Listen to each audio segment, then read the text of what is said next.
महाराष्ट्र में हाल ही में एक बड़ा गैस रिसाव का मामला देखने को मिला है, जिसके बाद बताया जा रहा है कि अथॉरिटीज ने इस पूरे मामले को, गैस रिसाव की जो स्थिति थी उसको कंट्रोल कर लिया है। हालांकि बहुत सारे लोगों को उस जगह से जो है अलग किया गया है, पर ये सिचुएशन दिखाती है कि भारत में अभी भी जो कानून इम्प्लीमेंटेशन है, जो कानून क्रियान्वयन है, उसको लेकर के चीजों को और सख्त करने की जरूरत है, क्योंकि ऐसे बहुत सारे मामले जो हैं वो कई बार हमको देखने को मिलते हैं। तो इन चीजों को ध्यान में रखते हुए आज इस वीडियो में हम जो भी तमाम इंपॉर्टेंट पॉइंट्स हैं उनको डिस्कस करने वाले हैं। मेरा नाम है अक्षय और आपका स्वागत है दृश्य आईएएस चैनल की इस नए वीडियो में। तो चलिए करते हैं शुरुआत, और सबसे पहले यहाँ पर देखते हैं कि आपका खबर हमारे सामने क्या निकल करके आई है।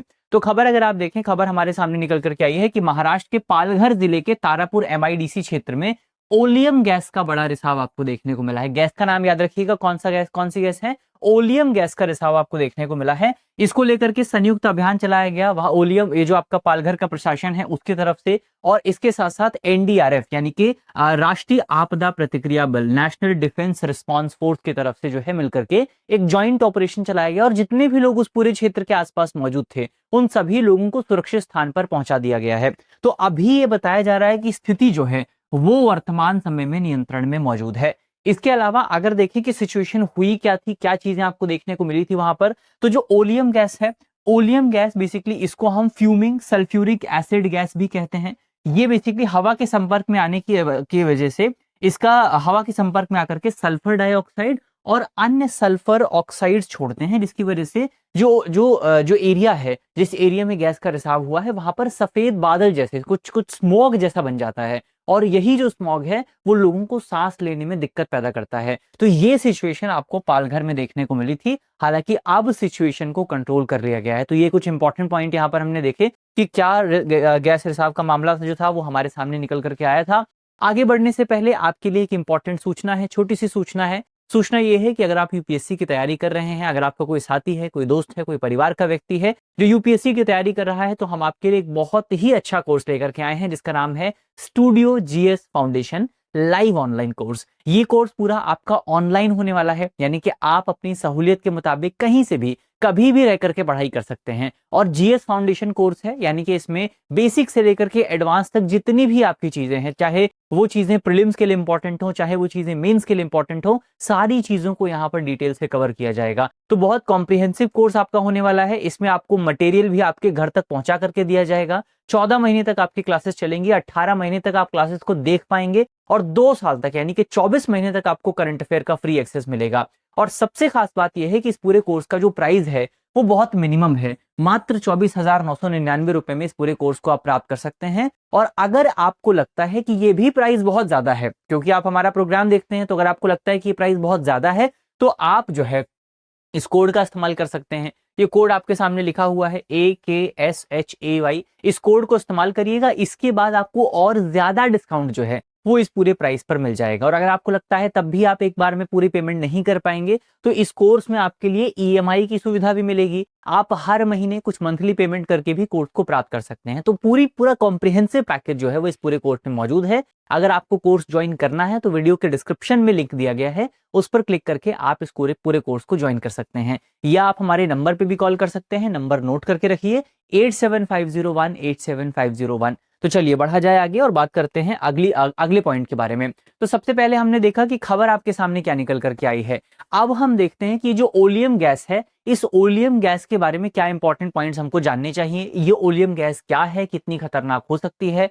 ओलियम गैस की अगर आप बात करें, इसको हमने देखा कि फ्यूमिंग सल्फ्यूरिक एसिड भी कहा जाता है। ओलियम गैस को फ्यूमिंग सल्फ्यूरिक एसिड भी कहा जाता है।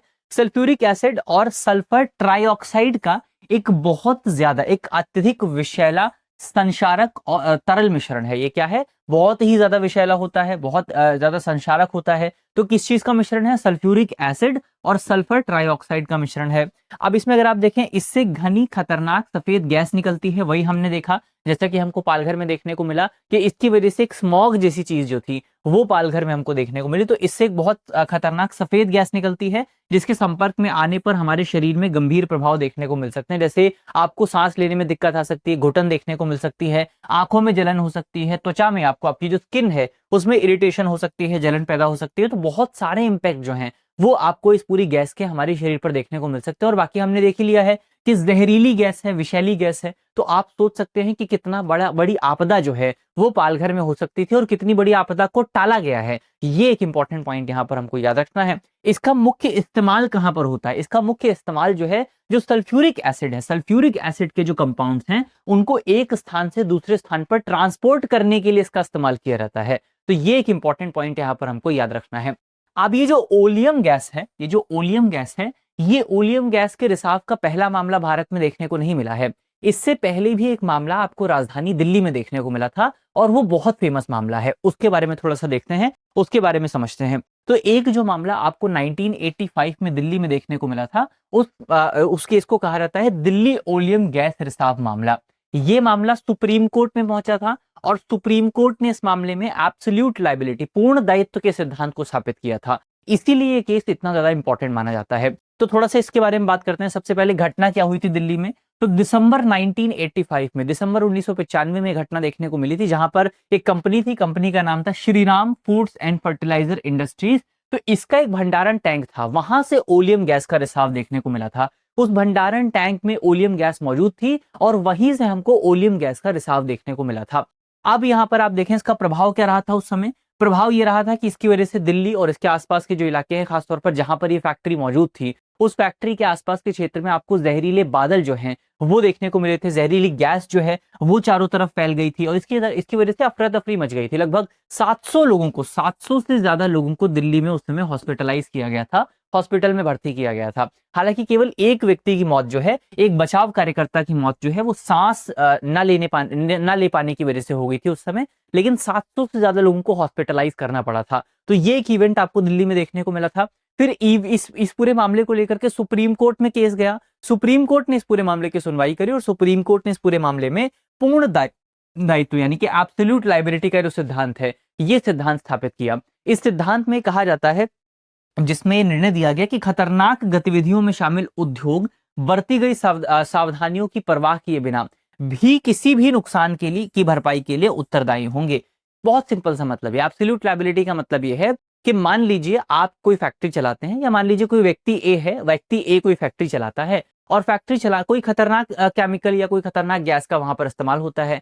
अब वो जो व्यक्ति ए है उसने पूरी सावधानी बरती हुई है। उसका ये कहना है कि उसने तमाम जो है मेजर्स उठाए हुए हैं, जिन मेजर्स की वजह से गैस का रिसाव असंभव है, लेकिन फिर भी गैस का रिसाव हो जाता है और उसमें कई लोगों को नुकसान होता है, आसपास जो लोग मौजूद हैं उनको बहुत ज्यादा नुकसान होता है। तो अब जो एब्सोल्यूट लायबिलिटी का सिद्धांत है वो ये कहता है कि अगर ऐसी कोई सिचुएशन आती है तो सिचुएशन में जो भरपाई करने की जो जिम्मेदारी है, जो रिस्पॉन्सिबिलिटी है, वो व्यक्ति ए की होगी। भले ही व्यक्ति ए ने गैस रिसाव को रोकने के लिए तमाम प्रयास किए हों, लेकिन वो प्रयास काफी नहीं है। अगर कोई नुकसान होता है तो उस नुकसान की भरपाई की जिम्मेदारी भी आपकी होने वाली है। तो ये क्या है? ये आपका एब्सोल्यूट लायबिलिटी का सिद्धांत है। तो ये एक इंपॉर्टेंट पॉइंट यहाँ पर आपको हमको याद रखना है। तो इसको हमने डिस्कस कर लिया है कि आपका दिल्ली ओलियन गैस रिसाव मामला क्या था। इस मामले में एब्सोल्यूट लायबिलिटी का सिद्धांत आया था, क्या उस समय क्या चीजें हुई थी उसको भी हमने डिस्कस कर लिया है। फिर पालघर में जो मामला हुआ है वो भी हमने देख लिया। वहां पर इतने बड़े लेवल पर आपको जो है गैस रिसाव देखने को नहीं मिली है और किसी भी व्यक्ति को अभी किसी भी व्यक्ति के भी इससे ज्यादा नुकसान हमको देखने को नहीं मिला है।